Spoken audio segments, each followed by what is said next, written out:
مواہب یا موحد نظیر مواہب ہونا چاہیے، لیکن بہرحال لاہور سے ہیں۔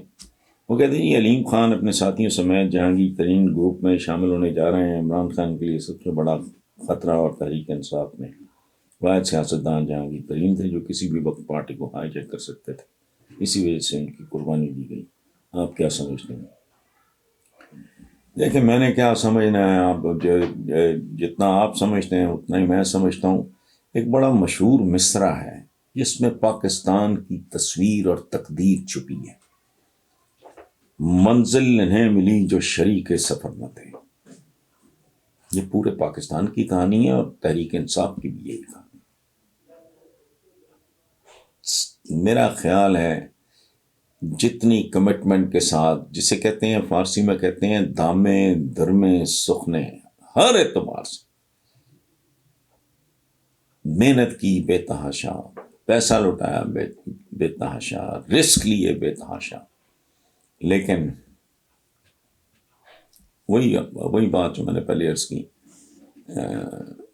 منزل انہیں ملی جو شریک سفر نہ تھے۔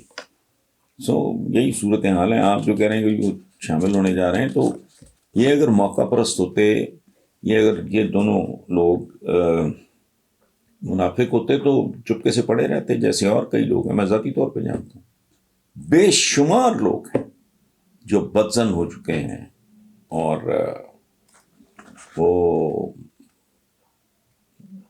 پارٹی چھوڑنا چاہ رہے ہیں، لیکن پراپر اپرچونٹی وغیرہ کے انتظار میں۔ باقی تو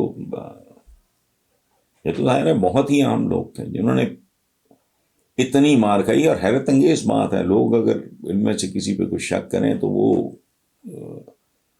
مسترد کیے جانے کے قابل ہے، چونکہ جب سہنے کا موسم تھا، جب تکلیفوں کا موسم تھا، وہ برسا برس لگے رہے، بے تحاشا پیسہ بھی لٹایا، محنت بھی، وقت بھی۔ مین آورز بہت قیمتی ہوتے ہیں، چونکہ دونوں بڑے کاروباری ہیں، علیم خان ہوں یا جہانگیر ترین ہوں، دونوں بہت کامیاب بزنس مین۔